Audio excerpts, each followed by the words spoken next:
The scarlet dress arrived on a Thursday, and Catherine Okafor knew immediately it was a mistake.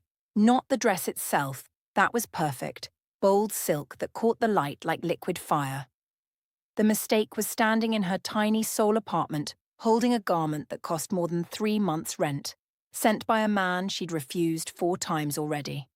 But then again, Yoon Jae-sung didn't seem like the type who understood the word no. Catherine's phone buzzed.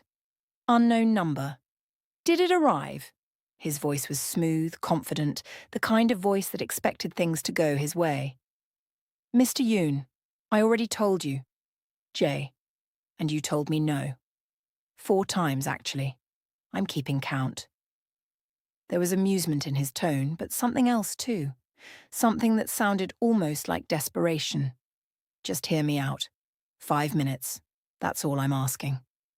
Catherine looked at the dress hanging on her closet door, then at her reflection in the mirror. Professional. Composed. A woman who didn't take handouts from wealthy strangers, no matter how attractive they were, no matter how much $50,000 could change her life.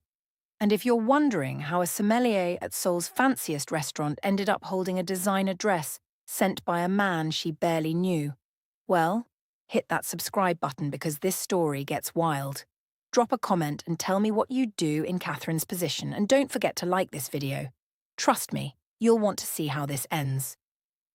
3 weeks earlier, Catherine had been having the worst night of her career. The restaurant, Elevation, catered to Seoul's elite. Old money, new money, and everyone pretending to be money. Catherine had learned to read them all. The nervous first daters ordering the second cheapest wine. The businessmen who ordered by price, not taste. The women who knew exactly what they wanted and didn't need her help. Then there was Mr. Huang, portly, loud, and sitting at the center table with 5 colleagues who hung on his every word. He'd ordered a 2015 Burgundy, tasted it, and immediately declared it cooked, wine terminology, for spoiled. Catherine knew 3 things instantly. 1, the wine was perfect.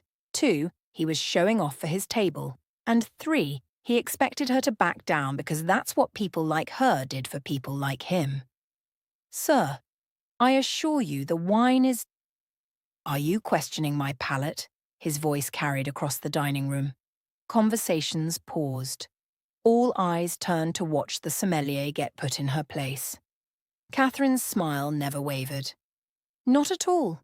I'm simply offering you an opportunity to demonstrate it. She returned moments later with 2 glasses, both filled with the same wine, both unlabeled. A blind tasting. If you can identify which is cooked, I'll personally refund your entire table's bill. The table went silent. Mr. Huang's face reddened, but he was trapped. He tasted both glasses, swirled, sniffed, made a great show of contemplation. This one, he finally declared, pointing to the left glass. Definitely this one. Catherine nodded serenely. Interesting choice. That's actually the same wine from your bottle, sir. Both glasses are. The table erupted in poorly suppressed laughter. Mr. Huang sputtered, but there was nothing he could say. He'd played himself. Catherine walked away with her head high and her professional mask firmly in place. It was only later, in the wine cellar after service ended, that she let herself feel the exhaustion. 3 years in Seoul. 3 years of smiling through casual racism and professional condescension. 3 years of being underestimated because of her accent, her background, her gender, her skin. 3 years of saving everyone toward opening her own consultancy, being her own boss, answering to no one. Her phone showed the current balance, $43,000 saved, still $32,000 short of her goal. A text from her mother in Lagos glowed on the screen. When are you coming home, NN? Catherine didn't reply. She couldn't tell her mother the truth, that home felt like a place she'd never quite belonged to, and Seoul felt like a place that would never quite accept her. She existed in the spaces between, and some days that felt like the loneliest place in the world. Impressive performance tonight. Catherine spun around. A man stood at the entrance to the wine cellar, tall, sharp-featured, wearing a suit that probably cost more than her entire wardrobe. She recognized him from dinner service. Table 12. He'd ordered the South African Chenin Blanc, which meant he either knew wine or had done his research. "The restaurant is closed, sir." "I know." I waited.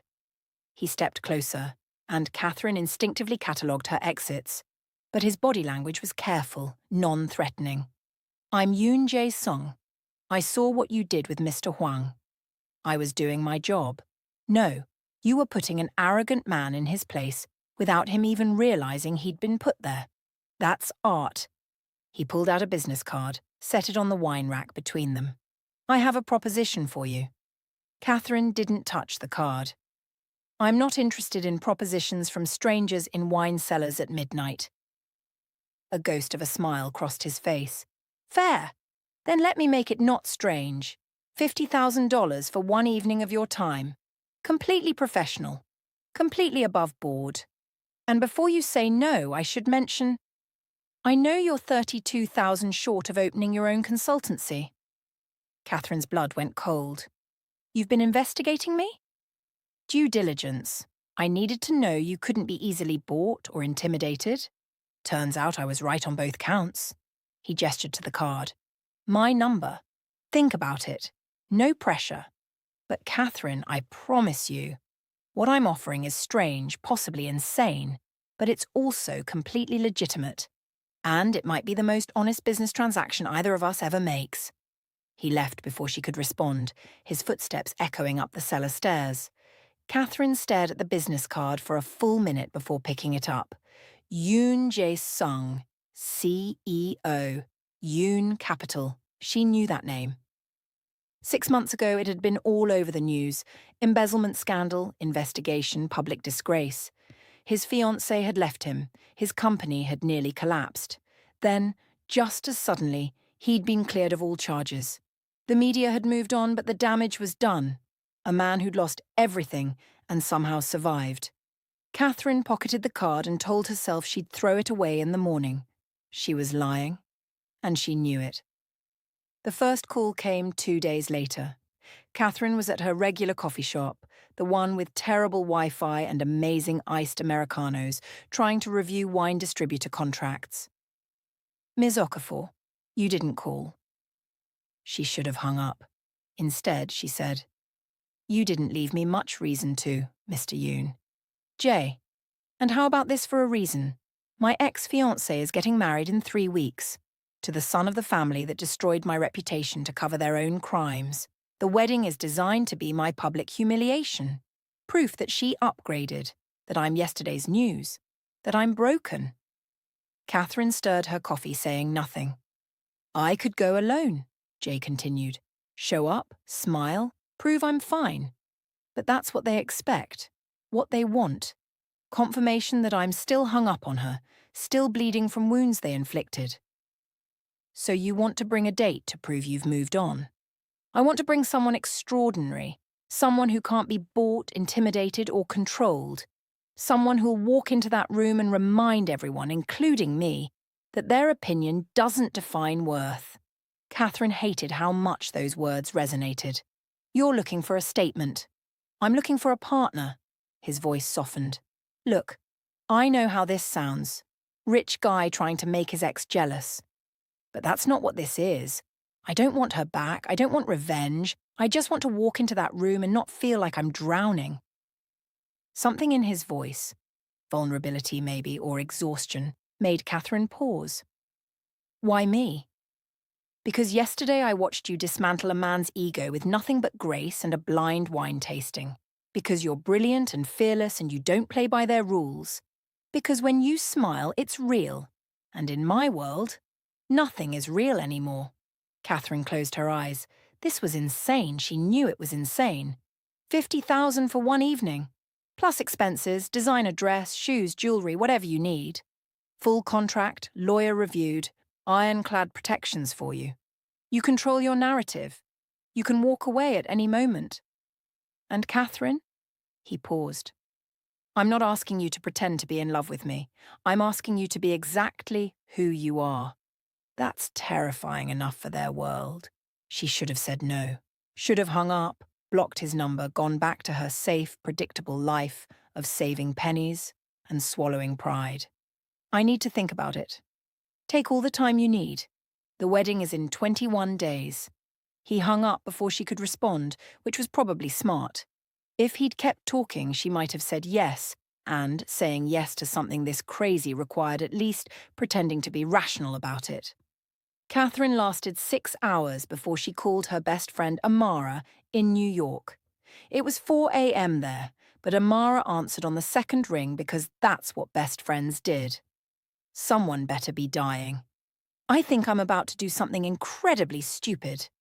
Oh, good, I'm awake for this. Tell me everything. Catherine explained the offer, the money, the wedding, the scarlet dress that had arrived the next day without her saying yes. She explained Jay's voice and his vulnerability and the way he'd seen right through her professional armor to the woman underneath who was tired of being invisible. Amara listened to all of it, then said, "Okay, but is he hot?" Amara, what? It's a valid question. You're going to spend an evening on this man's arm at his ex's wedding. If you have to fake chemistry, it helps if you're not faking the attraction part. Catherine thought about sharp cheekbones and careful hands and the way Jay had looked at her in the wine cellar like she was a puzzle he wanted to solve. He's aesthetically pleasing. Girl, you're already in trouble, I can hear it in your voice. I haven't even said yes yet, but you're going to. Look, normally I'd tell you to run far and fast from rich men with revenge schemes. But Kath, you've been in Seoul for 3 years, and I haven't heard you this alive since you first got there. Whatever this is, it's waking something up in you. Just be careful, protect yourself, and for God's sake, get everything in writing. After they hung up, Catherine pulled out the dress again, held it against her body, looked at herself in the mirror. Imagined walking into a room full of Seoul's elite wearing this shade of defiance. The woman looking back at her wasn't the professional sommelier who'd learned to make herself small and unthreatening. This woman looked dangerous. This woman looked ready for war. Catherine picked up her phone. I have conditions, Jay answered immediately like he'd been waiting. I expected nothing less. They met the next day at the Seoul Museum of Art, walking through galleries of modern installations while negotiating the strangest contract Catherine had ever considered. 3 practice dates, Catherine said, stopping in front of a sculpture that looked like chaos frozen in metal. If we're supposed to be convincing, we need to build actual chemistry. I won't walk in there cold, Jay nodded. Agreed. What else? Full transparency about who will be at this wedding. I need to know the players, the dynamics, the potential landmines. I'm not walking into an ambush. Done. I'll have my assistant compile dossiers. Catherine turned to face him directly. And I control my own narrative. You don't speak for me. You don't explain me. If someone asks who I am or what I do, I answer. Clear? Crystal. His eyes met hers, dark and intense. Anything else? Yes. Catherine took a breath. I want to know the truth, not the sanitized version you think I want to hear. The real story. Why this wedding matters. Why you need me there. What you're really hoping to accomplish. Jay was quiet for a long moment, studying a painting of fractured light. When he finally spoke, his voice was raw. 6 months ago, Baek Seo-yeon was wearing my ring and planning our future. Then her family got caught laundering money through my company. Instead of facing consequences, they framed me, made it look like I was the one embezzling. Seo-yeon knew the truth and she chose them anyway. She left you. She destroyed me. Publicly, thoroughly, with precision. Then she got engaged to Choi Tae-jin exactly 2 months later. His family's richer, more connected, more useful. The wedding isn't about love, it's about consolidating power. And inviting me? That's about putting a period on my humiliation, showing everyone I'm irrelevant. Catherine studied his profile. You could not go. I could. But that would confirm everything they want people to believe, that I'm bitter, broken, unable to move past her. I want to walk into that room and show them I have moved past her, that she's a chapter I've closed. not the story that defines me. And you think bringing me will accomplish that? Jay turned to face her. I think bringing you will remind me that their world isn't the only one that matters, that there are people who build things instead of inheriting them, who earn respect instead of buying it, who know the difference between price and value. He smiled, but it didn't quite reach his eyes. Plus, the look on Seoyeon's face when you walk in wearing that red dress. That'll be worth the price of admission.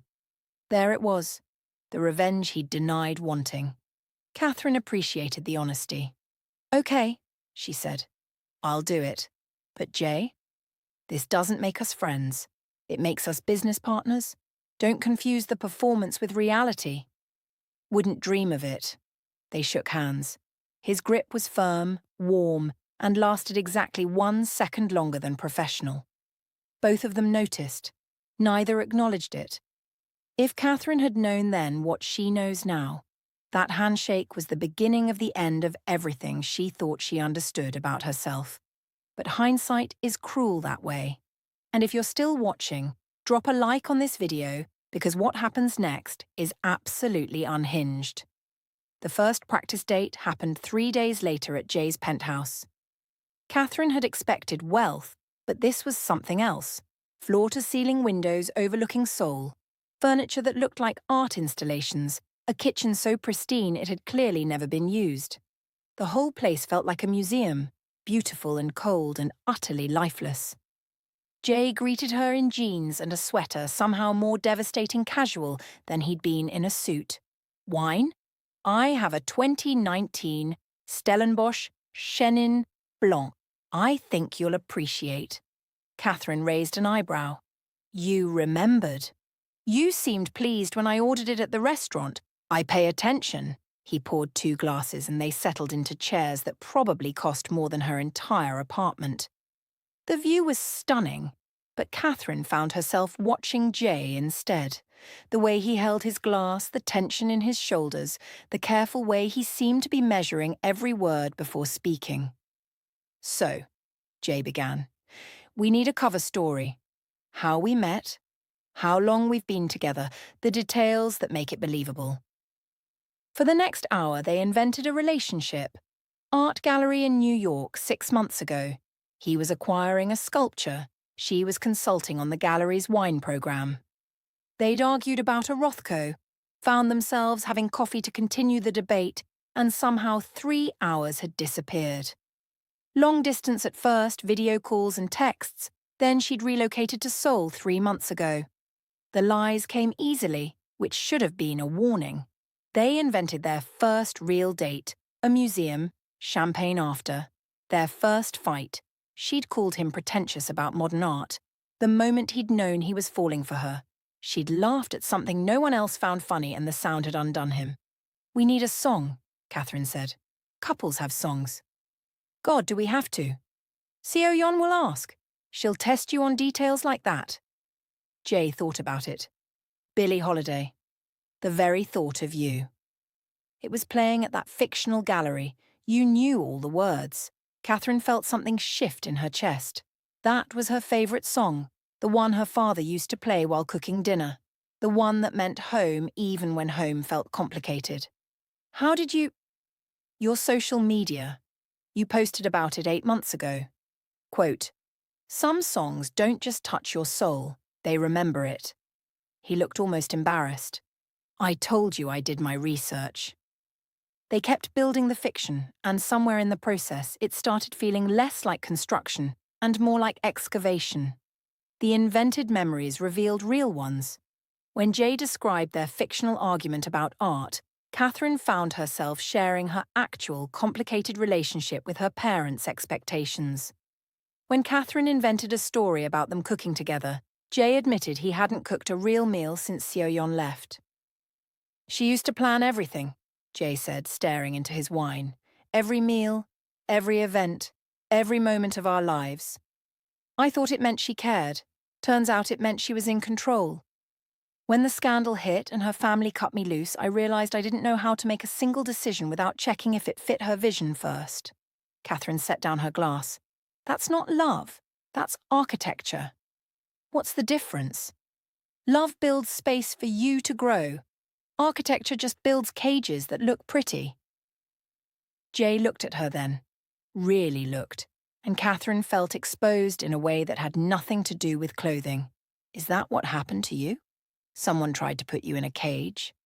More like a whole country. Catherine hadn't meant to say it, but the wine and the intimacy and his unexpected honesty had lowered her guard. My parents wanted me to be Nigerian. My classmates in America wanted me to be American. My colleagues here want me to be whatever makes them comfortable. I've spent so long trying to fit into other people's definitions that I forgot I could define myself. Is that why you want your own consultancy? Freedom? Freedom to be all of it. Nigerian, and American, and Korean, and none of those things. To be Catherine, whatever that means, without anyone's permission. She laughed, but it came out bitter. $50,000 says I'm still looking for that permission, though. From you, from this contract, from everyone but myself. They sat in silence, the city lights spreading below them like spilled diamonds. When Jay finally spoke, his voice was quiet. What if we made a deal? During these practice dates, we don't perform. Not for each other. We just exist. No cages, no architecture. Just two people figuring out how to be honest. That's a terrible idea. We're supposed to be building a performance. The best performances are rooted in truth. And, Catherine, he turned to face her, I don't think I can spend 3 weeks lying to you and then walk into that wedding and be convincing. I need this to be real, even if it's temporary, even if it ends when the night does. Catherine should have left, should have recognized the danger of manufactured intimacy becoming actual connection. Should have remembered this was business, not friendship, definitely not anything else. Instead, she said, Okay, radical honesty. But Jay, when this ends, and it will end, we don't get to be surprised that it hurts. Deal? Deal. They shook hands again, and this time the contact lasted 3 seconds too long. Both noticed. This time they acknowledged it with awkward laughs and refilled wine glasses and careful repositioning in chairs that suddenly felt too close. Catherine left an hour later with a head full of wine and a chest full of feelings she absolutely could not afford. In the elevator down, she caught her reflection looking flushed and alive and terrified. It's just business, she whispered to herself. Just business. Her reflection didn't look convinced. The second practice date was supposed to be about the dress. Maison Quan was the kind of boutique that didn't advertise because if you had to ask, you couldn't afford it. The designer, Mrs. Quan herself, was an elegant woman in her 60s who looked at Catherine like she was assessing a particularly interesting canvas. Bold, Mrs. Quan said, presenting options. That's what you requested, but I'm seeing safe bold, acceptable bold. You want to make a statement? Let me show you a declaration. The scarlet dress wasn't just red, it was defiance made silk. Bias cut to skim every curve, backless in a way that demanded confidence, the kind of garment that didn't whisper elegance so much as announce it with trumpets. Catherine stepped out of the dressing room, and the world went very still. Jay was sitting in one of those uncomfortable designer chairs scrolling through his phone. When he looked up, his expression did something complicated. Surprise, then appreciation, then something that looked almost like fear. That's... He stood up, shoved his hands in his pockets like he didn't trust them. That's not subtle. I'm not here to be subtle, Mrs. Quan smiled knowingly. The dress fits perfectly, but the neckline needs minor adjustment. May I? She approached Catherine, reaching for the strap, but Jay was suddenly there, closer than he'd been all day. I've got it. His fingers brushed Catherine's shoulder, and her breath caught. They were standing too close, eyes meeting in the three-way mirror, the whole boutique watching this moment stretch like taffy. You can adjust it yourself, Jay said quietly, but he didn't move. I know I can. So why am I still standing here? You tell me. The tension was thick enough to cut. Mrs. Kwan was pretending to examine fabric samples across the room, and Catherine could feel her heartbeat in her throat. This was supposed to be business. Professional. A transaction with clear boundaries and clearer endings.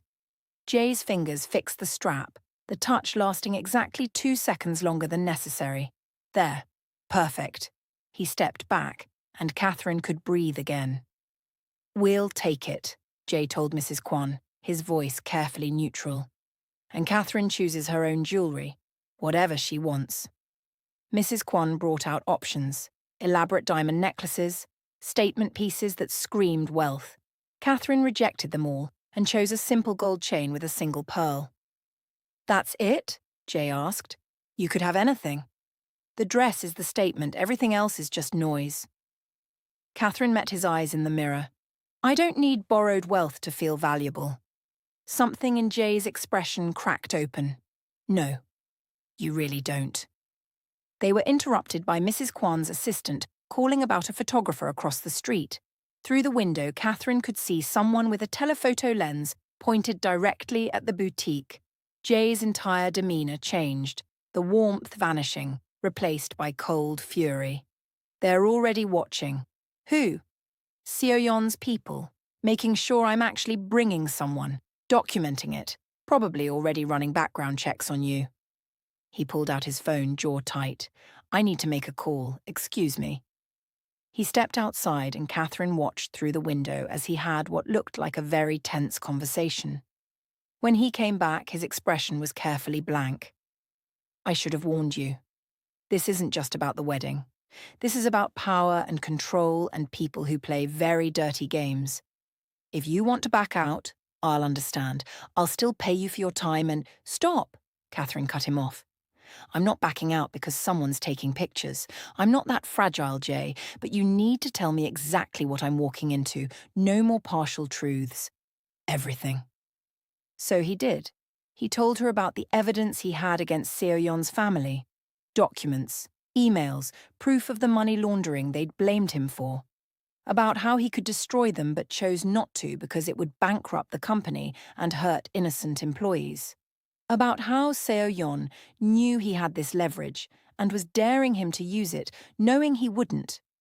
The wedding is a power play, Jay explained.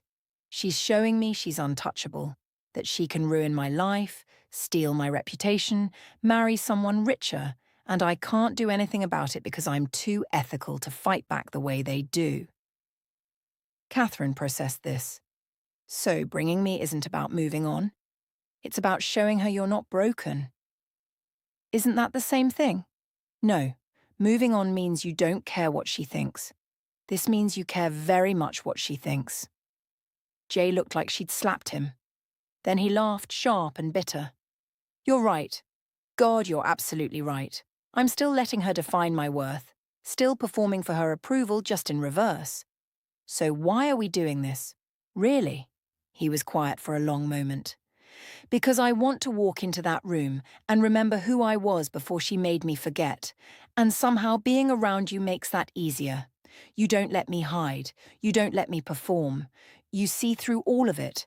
And instead of being scared of what you find, you just accept it. I haven't felt that in years. Catherine's heart did something dangerous in her chest. This was too honest, too real, too close to actual feelings instead of professional boundaries.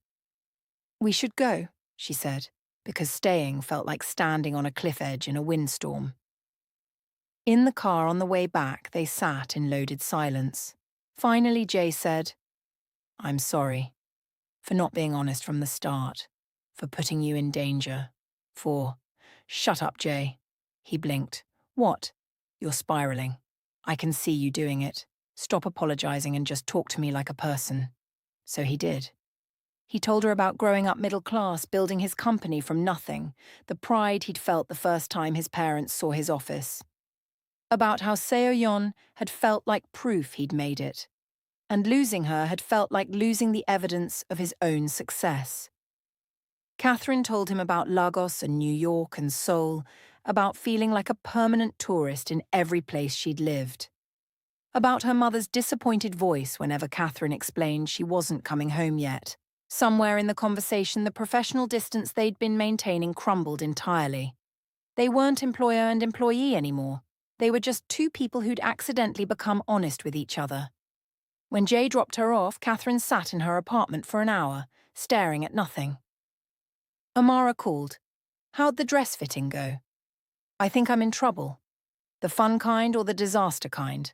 I don't know yet. Maybe both."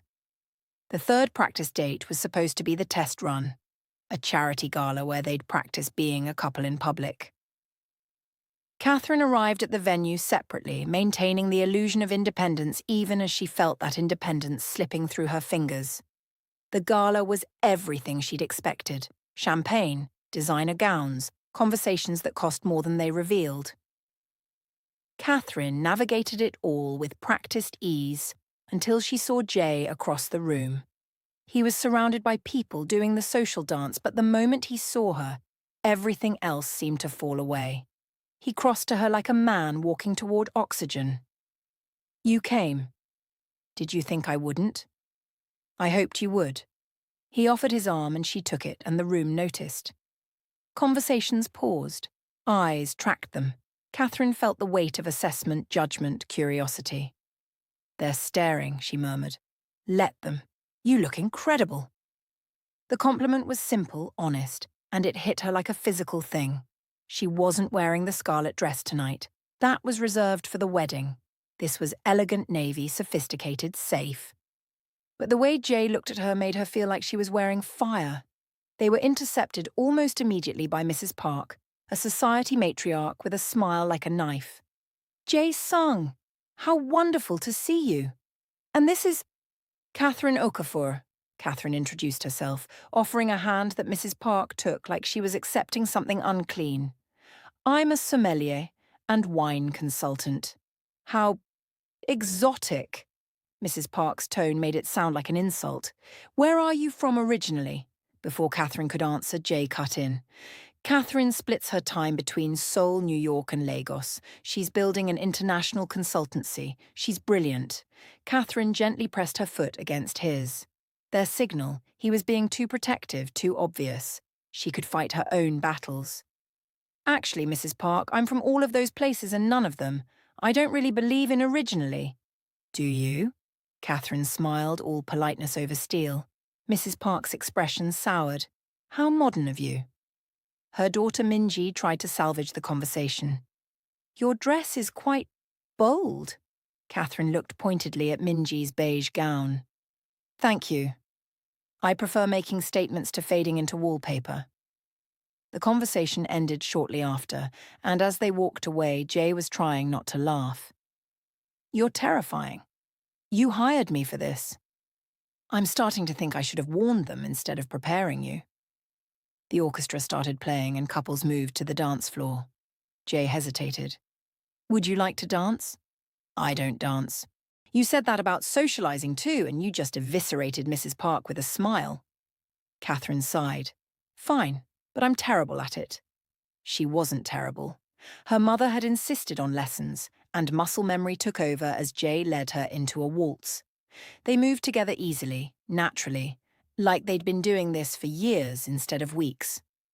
"You lied," Jay said. "You're an excellent dancer." "I hate dancing." "You hate a lot of things you're good at." Catherine thought about that. "Maybe I hate that I was trained to be good at them, to be acceptable, marriageable, a credit to my family." She looked up at him. "Did you know my mother sent me to cotillion? In Lagos, because she wanted me to be able to move in any circle. As if the circles that matter can't be entered by skill alone. The circles that matter shouldn't exist at all." They turned, and Catherine caught sight of their reflection in the ballroom's mirrors. They looked like they belonged together, like a couple who'd been in love for months, not strangers performing a role. And that's when Catherine realized the truth she'd been avoiding. Somewhere between the first refusal and the scarlet dress and the radical honesty pact, this had stopped being a performance. The music shifted, bringing them closer. Jay's hand tightened on her waist, and Catherine's breath caught. They were surrounded by people, but it felt like they were alone. The world narrowed to just them, just this moment, just the space between breaths that felt like falling. "Catherine!" A voice cut through the moment like glass breaking. "Jae Sung!" How unexpected. They pulled apart. Standing there perfect in ice blue silk was Baek Seo-yeon. Next to her, looking bored and possessive, was Choi Tae-jin. Catherine had seen photos, but they didn't capture the cold perfection of Seo-yeon in person. She was beautiful the way a blade is beautiful, sharp, precise, and designed to cut. "Seo-yeon?" Jae's voice was neutral, careful. "Tae-jin." "Catherine, this is Baek. Seo-yeon and Choi Tae-jin." "Seo-yeon, Tae-jin, this is Catherine Okafor." Seo-yeon extended a hand, limp and expecting gratitude. Catherine shook it firmly, equal to equal. "Okafor," Seo-yeon said, drawing out the syllables. "That's Nigerian?" "Yes." "How fascinating. And you're in wine?" The pause before wine was deliberate, dismissive. "Among other things, I consult on art acquisitions as well." Catherine smiled. "I prefer building things to inheriting them." It was a direct hit. Seo-yeon's smile tightened, and Tae-jin's expression went cold. "How entrepreneurial?" Tae-jin said. The word sounded like an insult in his mouth. Self-made success stories are always so inspiring. Catherine felt Jae tense beside her, but she stepped closer to him, claiming him in a way that was unmistakable. "As are strategic marriages. You must be very excited about the wedding." The subtext was clear. Everyone at the table caught it. This wasn't a love match, this was a merger. Seo-yeon's mask slipped for just a moment, showing the fury underneath. "We're very happy. I hope we'll see you both there. I'd hate for Jae Sung to miss it." Translation: "I want to watch you suffer." Jae's response was immediate. "We wouldn't miss it." Seo-yeon looked at Catherine then, really looked, and something like uncertainty crossed her face. She'd expected Jae to show up broken or alone. She hadn't expected this, a woman who couldn't be intimidated, who stood toe-to-toe with her without flinching. "How sweet," Seo-yeon finally said. "Bringing a date. It's good to see you've moved on." The implication was clear. He hadn't really moved on. This was performance, compensation, proof of wound rather than healing. Catherine felt something shift in her chest. This woman had destroyed Jae, and she was standing here acting like she'd done him a favor. The anger that rose in Catherine was surprising in its intensity. She looked up at Jae with what she hoped looked like adoration. "We have, haven't we?" Jae's eyes met hers, and something passed between them. Understanding, solidarity, and something else that felt dangerously real. "Completely." He kissed her forehead, gentle and sweet and completely unplanned. It wasn't in their contract. They hadn't discussed it. But it felt natural, necessary, and Catherine found herself leaning into it instead of pulling away. When she looked back at Seo-yeon, the other woman's composure had cracked, just slightly. Score 1 for the wine consultant. After Seo-yeon and Tae-jin left, Catherine stepped back from Jae, suddenly aware of how close they'd been standing. The forehead kiss wasn't approved. "I know, I'm sorry, it felt necessary, I know." Catherine looked away. "Just ask next time." "There won't be a next time. After the wedding, I know. After the wedding, this ends." She forced brightness into her voice. But that was good. Convincing. She definitely bought it. Jae was quiet for a moment. "Yeah, convincing." They stayed at the gala for another hour, playing their parts perfectly. But something had shifted. The performance felt less like acting and more like prophecy, showing them a future they couldn't actually have. In the car afterward, silence stretched between them like a third passenger. "That was," Jae started. "A test run. We passed." Catherine stared out the window. "The wedding is in 1 week. We should probably not see each other until then. Let the tension build. Make it more authentic." It was a lie, and they both knew it. She needed space, needed to remember this was business, not romance, needed to stop looking at Jay like he was anything other than a client with a really generous contract. Catherine, don't. She cut him off. Whatever you're about to say, don't. We have 1 week. After that, we're done. Let's not complicate it. He dropped her off without another word. Catherine made it all the way to her apartment, all the way to her bedroom, all the way to sitting on her bed before she admitted the truth. She was in love with Yoon Jae-sung, and it was the stupidest thing she'd ever done. And if you've made it this far, hit that subscribe button because this story is about to get absolutely devastating. Drop a comment telling me whose side you're on, Team Catherine or Team Jay, and don't forget to like this video. 3 days before the wedding, Catherine's world imploded. Her manager at Elevation called her into the office with an expression Catherine couldn't read. Professional concern mixed with something like pity.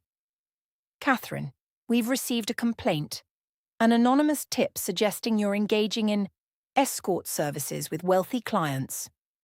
The words hit like a physical blow. That's absurd. I'm consulting for Yoon Jae-sung. We're aware.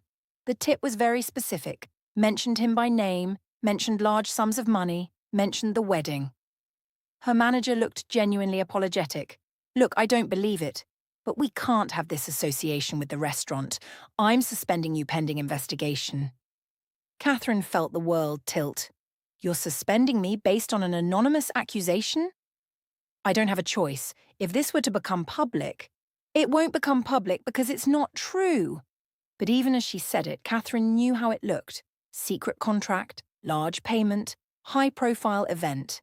She couldn't explain without breaking the NDA, couldn't defend herself without exposing the very arrangement she'd agreed to keep private. She left the restaurant in a daze, called Jay from the street. The deal is off. Catherine, wait. Seo Yeon got to my job.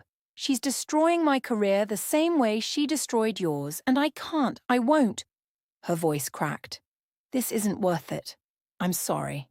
I'll fix it. I'll call your manager. Explain everything. That makes it worse. Then it looks like you're covering for me. Don't you see? She's already won. Catherine's laugh was bitter. I should have known better than to think I could play in your world without getting burned. She hung up before he could respond, went home and started packing. If Seoul didn't want her, fine. She'd go back to Lagos, start over, stop trying to be something she wasn't. Her phone buzzed. Text from Amara. Call me now. But Catherine couldn't talk. Couldn't explain how she'd let herself believe the performance might become real. Couldn't admit that somewhere between the contract and the honesty and the almost kiss on the dance floor, she'd forgotten this was supposed to end. The knock on her door came 2 hours later. Not Jay, his assistant, holding an envelope. He wanted you to have this. No strings. Inside was a check for $75,000, the full amount plus bonus. A letter to her employer explaining everything, offering to speak to the board personally. And a handwritten note that made Catherine's eyes burn. Catherine, you were right. About all of it. I hired you because I wanted to control the narrative. I wanted to use you as proof I'd moved on, but I haven't moved on. Not from what Seo Yeon did, and not from my own patterns of trying to control everything. You asked me what I really wanted. The truth is, I wanted to win. I wanted to show up with someone extraordinary and prove I'm fine. But I'm not fine. And pretending with you made me realize how much I've been pretending with myself. I'm going to the wedding alone. Not because I'm brave, but because going with you would mean lying to you one more time about what this has become for me. The money is yours. You earned it by tolerating my arrogance and teaching me what honesty looks like. If you want nothing to do with me after this, I understand. But if you change your mind about the wedding, the offer stands, not as an employee, as my date, my real date. The choice is yours. It always should have been. Catherine read it 3 times. Then she called Amara. He's in love with you, Amara said after hearing the whole thing. You know that, right? It doesn't matter. This was always going to end. Why? Why does it have to end? Because people like him don't end up with people like me. Because I was hired help with a really nice contract. Because you're scared. Kath, when was the last time someone saw all of you, not the professional mask, not the perfect daughter, not the acceptable version, and still wanted more? Catherine didn't have an answer. What do you want? Amara pressed. Not what makes sense, not what's safe. What do you actually want? And Catherine, sitting in her half-packed apartment holding a letter that felt like a confession, finally admitted it. I want to go to that wedding. I want to walk in there with him. I want to choose him, knowing it might not work, knowing it might hurt, knowing all the reasons it's a terrible idea. Then go. The night before the wedding, Catherine showed up at Jay's penthouse. He opened the door looking exhausted, beautiful, and completely surprised. You came. Don't make this a thing. I wouldn't dare. She walked in and they stood in his too-perfect apartment, all the careful distance they'd maintained completely gone. I have new terms, Catherine said. Okay. No more money. This isn't a transaction anymore. Agreed. No more lies. Not to them, not to each other. Okay. And after the wedding, we talk about what this is, about what it could be. No promises, no guarantees, just honesty. Jay crossed the space between them, stopped just close enough that she could feel the heat of him. Can I? You can. He cupped her face, leaned his forehead against hers. They breathed together, existed in the space between almost and actual. And Catherine felt every wall she'd ever built start to crumble. Not yet, she whispered when his lips moved closer. When I'm sure it's real. For both of us. When?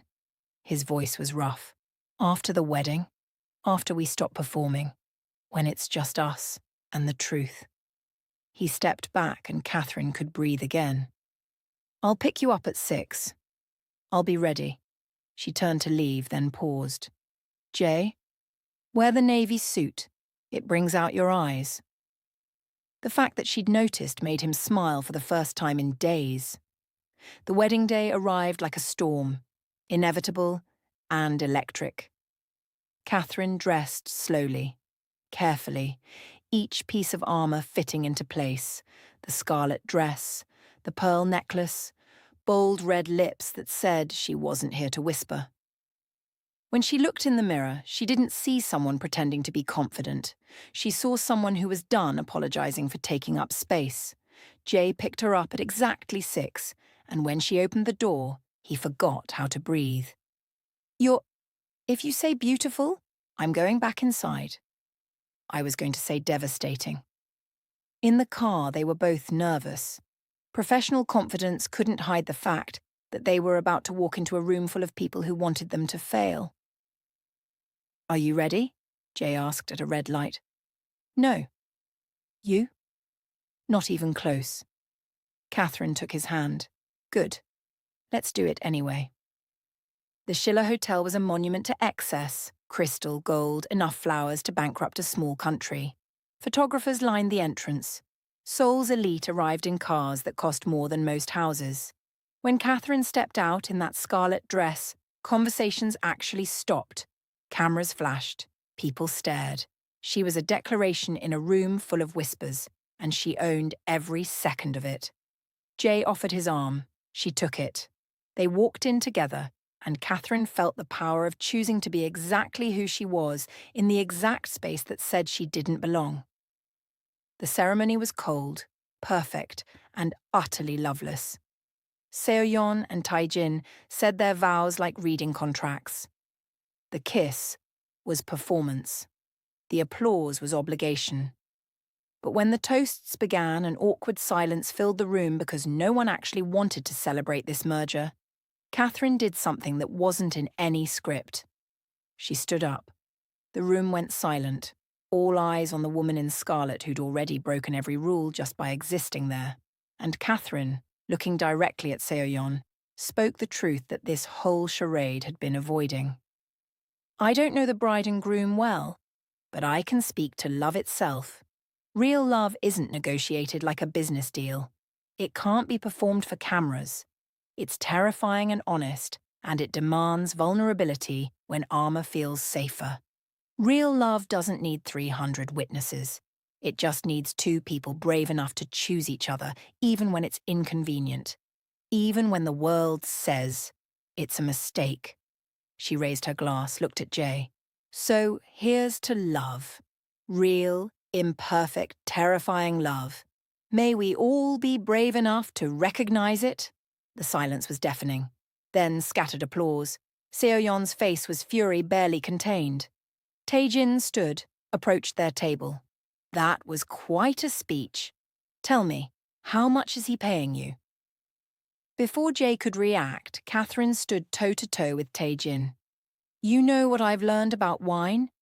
The expensive ones aren't always the best. Sometimes they're just old and bitter. Sometimes they're rotten inside, but no one notices until you pour them out. She smiled.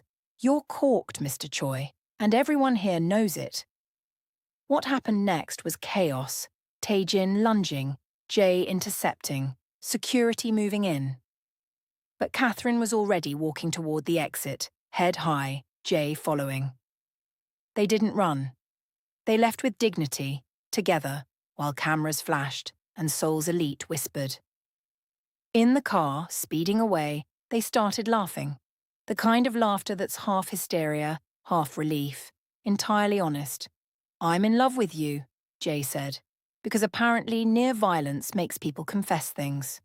I know it's too soon and too complicated, and this might not work, but I'm in love with you.